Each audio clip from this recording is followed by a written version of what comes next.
Hello,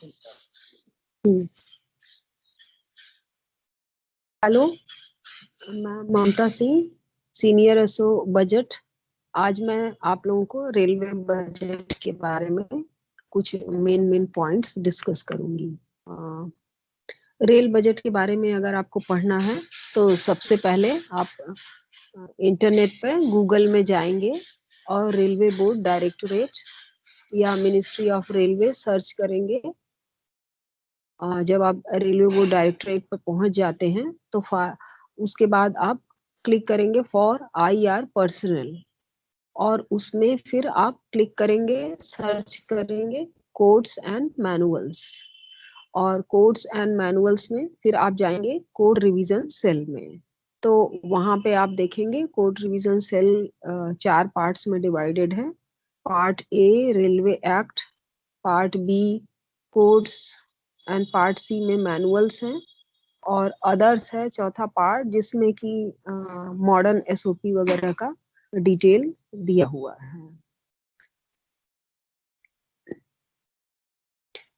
codes में जितने भी इंडियन रेलवे रन करती है और रेलवे की जितनी भी अथॉरिटीज हैं उनके लिए जो एक फंडामेंटल बेसिक गाइडलाइन दी हुई है हर डिपार्टमेंट से रिलेटेड।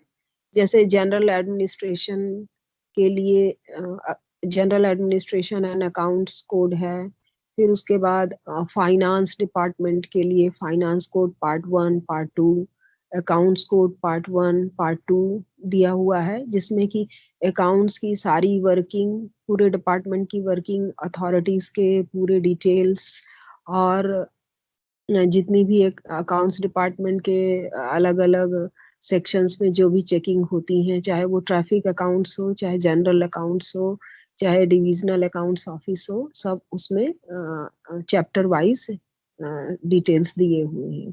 फिर पर्सनल ब्रांच की वर्किंग के बारे में एस्टैब्लिशमेंट कोड पार्ट 1 पार्ट 2 है, और स्टोर डिपार्टमेंट की वर्किंग के बारे में स्टोर्स कोड पार्ट 1 पार्ट 2 दिया हुआ है।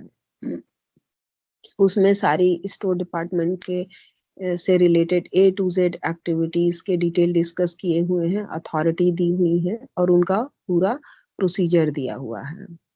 वर्कशॉप के से रिलेटेड पहले मैकेनिकल कोड था, अब उस कोड का नाम बदल के रोलिंग स्टॉक कोड कर दिया गया है। फिर उसके बाद है इंजीनियरिंग डिपार्टमेंट की वर्किंग होती है, चाहे सिविल इंजीनियरिंग से रिलेटेड हो, चाहे इलेक्ट्रिकल इंजीनियरिंग से रिलेटेड हो, चाहे सिग्नल एंड टेलीकम्युनिकेशन से रिलेटेड हो, तो उसके बारे में जो फंडामेंटल इंफॉर्मेशन है, रूल्स हैं, वो इंजीनियरिंग कोड में मेंशन किया हुआ है।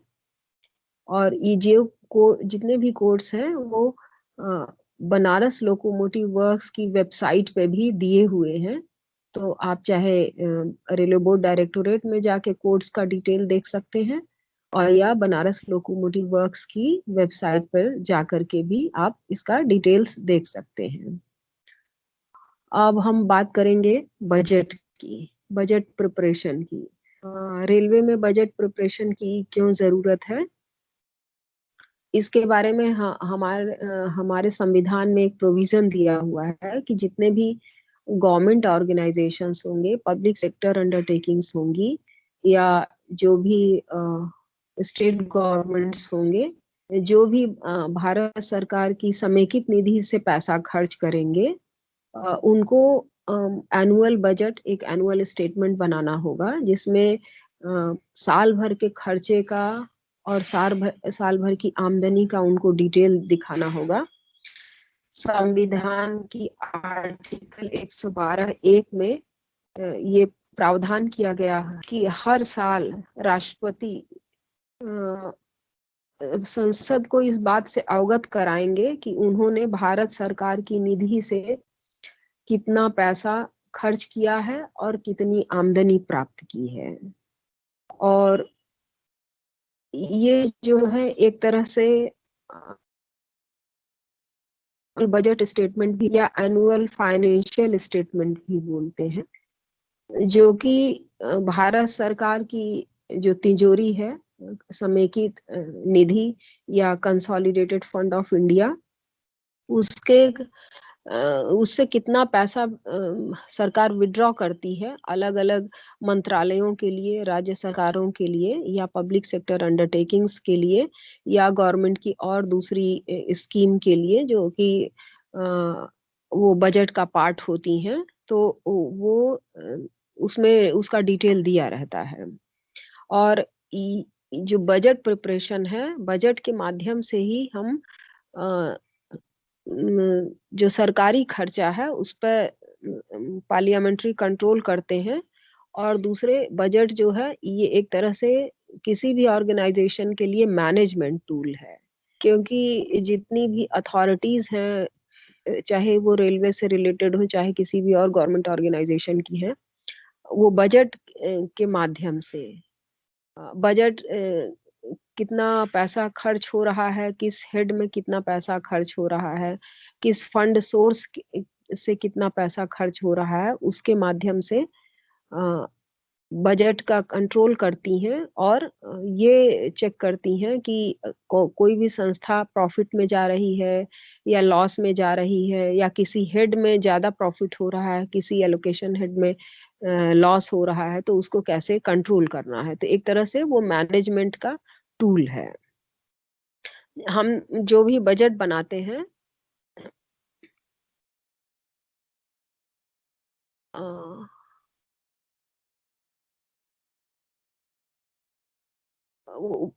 बजट जो होता है वो दो तरह का बजट होता है। एक वोटेड एक्सपेंडिचर होता है, एक चार्ज एक्सपेंडिचर होता है। वोटेड एक्सपेंडिचर जो होता है उसी का हम बजट बनाते हैं, और उसका बजट एस्टिमेट होता है जो कि संसद से पास होता है।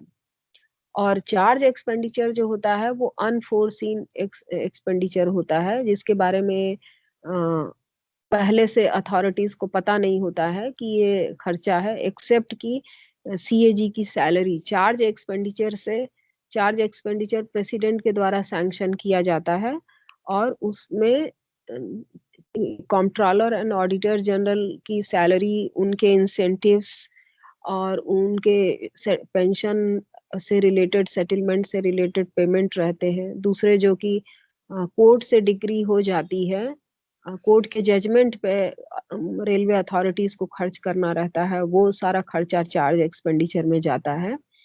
और तीसरा, अगर कोई कैलेमिटी आ गई, फ्लड आ गया, कहीं रेल एक्सीडेंट हो गया, कहीं रेल की ब्रिज पटरी पे पानी हो गया और रेल की पटरी बह गई, तो उन सब चीजों को कंट्रोल करने के लिए जो खर्चा होता है वो उसको इमीडिएटली अथॉरिटीज को खर्च करना पड़ता है, वहाँ की सिचुएशन को रेस्क्यू करने के लिए और जनता के लोगों को मदद करने के लिए।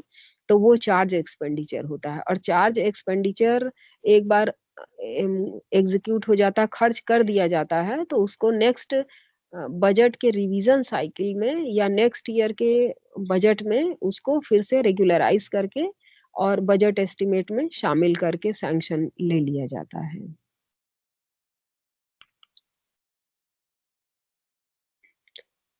जो भी बजट एस्टिमेट होता है, रेलवेज जो बजट एस्टिमेट बनाती हैं, वो अ, जो प्रोडक्शन यूनिट्स बजट एस्टिमेट बनाती हैं वो प्रोडक्शन प्रोग्राम के बेसिस पे बनाती हैं। और जो जोनल रेलवेज बजट एस्टिमेट बनाती हैं वो अपना रेवेन्यू रिसीप्ट और रेवेन्यू एक्सपेंडिचर के आधार पर बनाती हैं। उन्होंने पिछले जैसे कि पिछले सालों में, पिछले फाइनेंशियल ईयर में उनका कितना रिसीप्ट आया, गुड्स अर्निंग, कोचिंग अर्निंग या सन्ड्री अर्निंग, और नेक्स्ट ईयर ट्रेन्स के नंबर ऑफ ट्रेन्स के ऑपरेशन के ऊपर, उनके जोनल रेलवे के जो डिविजन्स हैं उसमें कितना रिपेयर एंड मेंटेनेंस की एक्टिविटी होगी, उनके कितने स्टाफ इंक्रीज होंगे या डिक्रीज होंगे, कितने एम्प्लॉयज के रिटायरमेंट होंगे, सेटलमेंट होंगे, इन सब आधार पर ये बजट एस्टिमेट जोनल रेलवे में बनाया जाता है। जबकि प्रोडक्शन यूनिट्स में प्रोडक्शन प्रोग्राम के बेस पे बजट बनाया जाता है। ये प्रोडक्शन प्रोग्राम प्रोडक्शन यूनिट्स को रेलवे बोर्ड के द्वारा प्राप्त होता है। उस प्रोडक्शन प्रोग्राम के आधार पर फाइनेंशियल एडवाइजर और प्रोडक्शन के हेड CEE या CME, और जो मटेरियल प्रोक्योरमेंट के अथॉरिटीज रहते हैं PCMM, उन लोगों के ज्वाइंट सिग्नेचर से एक ज्वाइंट प्रोसीजर ऑर्डर इशू होता है, और उस ज्वाइंट प्रोसीजर ऑर्डर के बेस पे बजट की डिमांड की जाती है। और उसी डिमांड के आधार पर स्टोर डिपार्टमेंट मटेरियल का प्रोक्योरमेंट करता है, और मैकेनिकल डिपार्टमेंट वर्क ऑर्डर के थ्रू मटेरियल शॉप फ्लोर पे इशू करता है, जो मटेरियल प्रोडक्शन में इस्तेमाल होता है।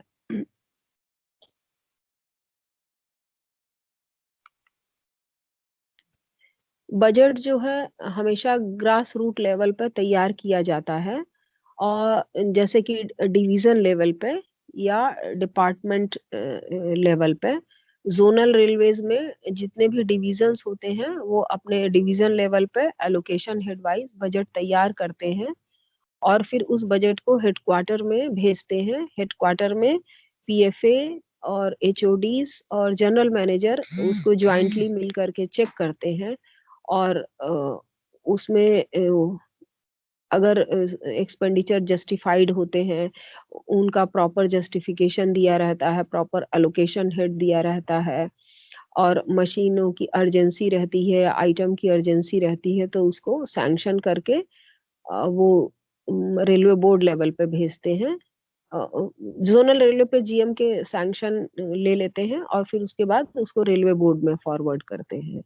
और उसी तरह प्रोडक्शन यूनिट्स में जो बजट तैयार होता है वो डिपार्टमेंट वाइज बजट तैयार होता है। जैसे PCMM मटेरियल परचेज का बजट बनाते हैं, PCE मटेरियल मैन्युफैक्चरिंग का बजट बनाते हैं, और personal branch salary settlement bonus incentive से रिलेटेड सारे जितने भी उस प्रोडक्शन यूनिट के एम्प्लॉयज होते हैं उनसे रिलेटेड बजट बनाते हैं। इलेक्ट्रिक सिविल डिपार्टमेंट अपनी अपनी रिक्वायरमेंट से रिलेटेड, अगर उनको कोई बिल्डिंग बनानी है, बिल्डिंग का रिपेयर एंड मेंटेनेंस करना है, कहीं कोई प्लांट लगाना है, कहीं IW की कोई एक्टिविटी है, तो उससे रिलेटेड उस चीज को बजट प्रिपेयर करके और वो अपने HOD को भेजते हैं, और HOD वो सारे बजट्स के आइटम्स को डिटेल में चेक करके और अकाउंट्स डिपार्टमेंट में PFA के पास भेजते हैं, और PFA उसको एग्जामिन करने के बाद उसको GM की अप्रूवल लेते हैं और उसको रेलवे बोर्ड भेजते हैं। और रेलवे बोर्ड लेवल पे जोनल रेलवे का बजट और प्रोडक्शन यूनिट्स का बजट एक साथ कंसोलिडेट चेकिंग के बाद एक साथ कंसोलिडेट कर किया जाता है, और उसको फिर बजट डॉक्यूमेंट के फॉर्म में तैयार किया जाता है, और उसको फिर chairman railway board, member finance और रेल मिनिस्टर एग्जामिन करते हैं, चेक करते हैं, और साइन करके उसको फाइनेंस मिनिस्ट्री को फॉरवर्ड करते हैं। और फाइनेंस मिनिस्ट्री फिर उस बजट को संसद के पटल पे रखता है, और फिर वहां से जब संसद के दोनों सदन से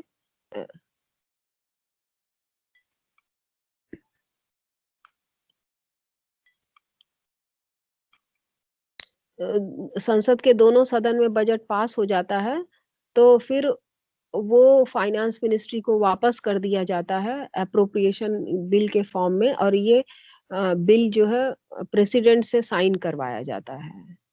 और प्रेसिडेंट का bill pay money bill pay sign होने के बाद फिर ये वापस फाइनेंस मिनिस्ट्री को आता है, वहां से वो रेलवे मिनिस्ट्री को आता है, और उसके बाद इस बजट को रेलवे मिनिस्ट्री से जोनल रेल बजट की जो कॉपी होती है बजट डॉक्यूमेंट्स की, वो रेलवे मिनिस्ट्री को और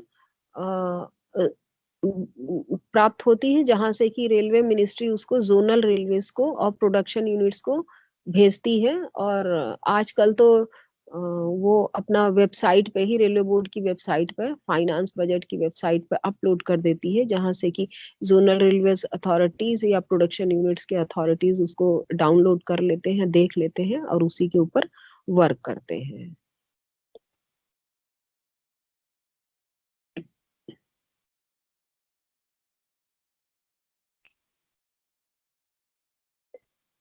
जो हमें बजट एस्टिमेट हम लोगों को मिलता है, वो एक्सपेंडिचर उस पे करना होता। बजट जनरली हमारा बजट एस्टिमेट संसद में जनवरी या फरवरी के मंथ में पास हो जाता है।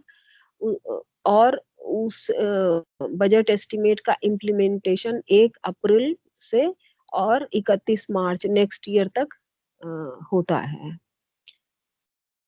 जैसे ही हम लोगों का बजट पास हो जाता है संसद से और उसकी कॉपी अपलोड हो जाती है रेलवे बोर्ड की वेबसाइट पे, तो वहां से हम लोग देखते हैं कि ये बजट का वो सारा अभी तक का सारा पेपर वर्क ही रहता है। और इस बजट एस्टिमेट की एक कॉपी जो है फाइनेंस मिनिस्ट्री के थ्रू और रेलवे मिनिस्ट्री के through reserve bank of India को भी भेज दी जाती है। क्योंकि जो इंडिविजुअल रेलवेज, चाहे जोनल रेलवेज हो चाहे प्रोडक्शन यूनिट्स हो, वो जो कैश एक्सपेंडिचर करेंगी, वो उनके लिए कैश जो अवेलेबल होता है वो बैंक के थ्रू होता है और आरबीआई के थ्रू होता है। और आरबीआई फाइनेंस मिनिस्ट्री के कोऑर्डिनेशन से, कोऑपरेशन से साथ में काम करती है। तो हमें जो कैश का पार्ट होता है बजट एस्टिमेट का, वो आरबीआई को फाइनेंस मिनिस्ट्री की इंटीमेशन के बाद हम लोगों के अकाउंट में क्रेडिट आरबीआई की तरफ से किया जाता है और वहां से रेलवेज अपने फोकल पॉइंट बैंक के थ्रू पैसा खर्च करती रहती हैं। और उनके हर रेलवे का वहां पे आरबीआई में एक इंडिविजुअल रिसिप्ट अकाउंट होता है और एक इंडिविजुअल एक्सपेंडिचर अकाउंट होता है, जिसको कि हम लोग रिजर्व बैंक के सस्पेंस के थ्रू हर साल मार्च एंड में रिकनसाइल भी करते हैं। तो इस तरह से हम लोगों का जो बजट होता है वो एक तरह से फुल सर्कल होता है कि फाइनेंस मिनिस्ट्री से स्टार्ट होगा और फाइनेंस मिनिस्ट्री पे एंड होगा।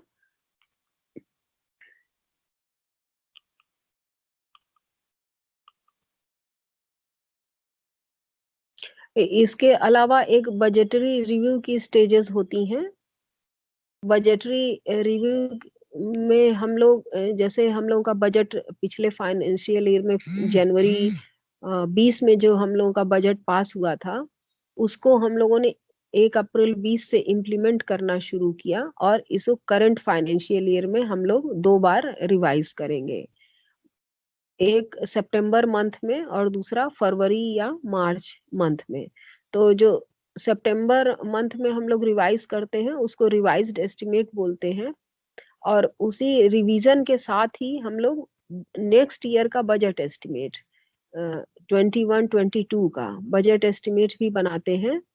और यही बजट एस्टिमेट जो है अभी जनवरी 21 में या फरवरी 21 में हमारे संसद में पास होगा और बजट एस्टिमेट होगा, जो कि 1 अप्रैल 2021 से 2021 से इम्प्लीमेंट होना शुरू हो जाएगा।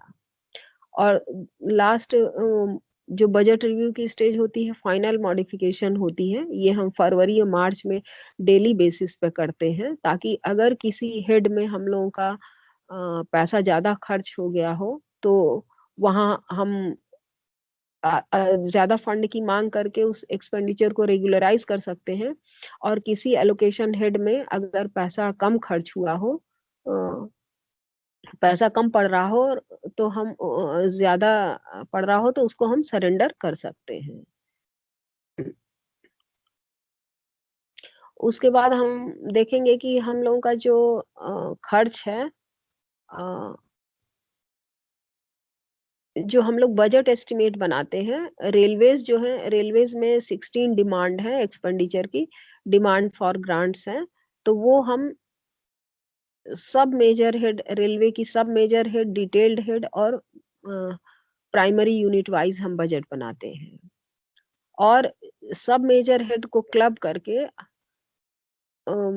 फाइनेंस मिनिस्ट्री जो है major head wise budget compile करती है। तो जनरल बजट में रेलवे मिनिस्ट्री का बजट डिमांड नंबर 83 है।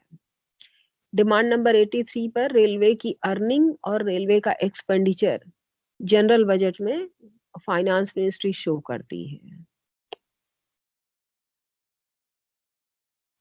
फिर हम लोगों का रिवाइज्ड एस्टिमेट 20-21 और बजट एस्टिमेट 21-22 जो पहुंचने की टारगेट डेट इस साल रेलवे बोर्ड के द्वारा दी गई थी, वो 25 सितंबर 2020 दी गई थी।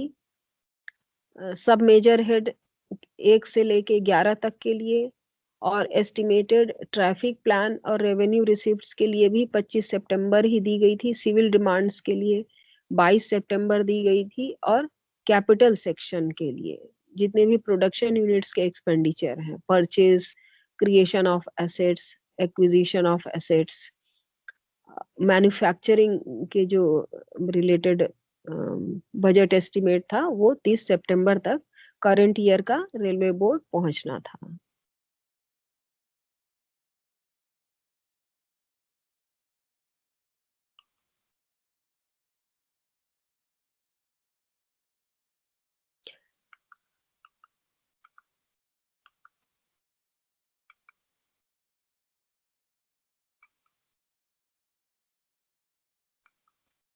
इसके बाद हम लोग देखेंगे कि जो एक रीअप्रोप्रिएशन होता है, जिसमें कि अगर किसी हेड में फंड बच जाता है, सरप्लस हो जाता है, तो हम उसे दूसरे हेड में यूज कर सकते हैं। तो रीअप्रोप्रिएशन के फाइनेंस कोड वॉल्यूम 1 में कुछ रूल्स दिए हुए हैं, जिसके तहत एक डिमांड से दूसरे डिमांड में कभी भी रीअप्रोप्रिएशन नहीं होगा, एक फंड सोर्स से दूसरे फंड सोर्स में कभी रीअप्रोप्रिएशन नहीं होगा। और कुछ रीअप्रोप्रिएशन जो है रेलवे अथॉरिटीज, रेलवे बोर्ड के द्वारा ही किए जाते हैं, कुछ रीअप्रोप्रिएशन जनरल मैनेजर या एचओडीज के द्वारा किए जाते हैं। तो उस रीअप्रोप्रिएशन से related rule time to time change होते रहते हैं, जिसके बारे में railway board time to time letters issue करते रहते हैं। इस तरह से बजट के बारे में एक छोटा सा ओवरव्यू था। और अगर हम बजट के बारे में और डिटेल जानना चाहेंगे, तो फिर से हम लोग इसके बारे में स्लाइड्स बना सकते हैं और डिटेल में डिस्कस कर सकते हैं। थैंक्स। ठीक है।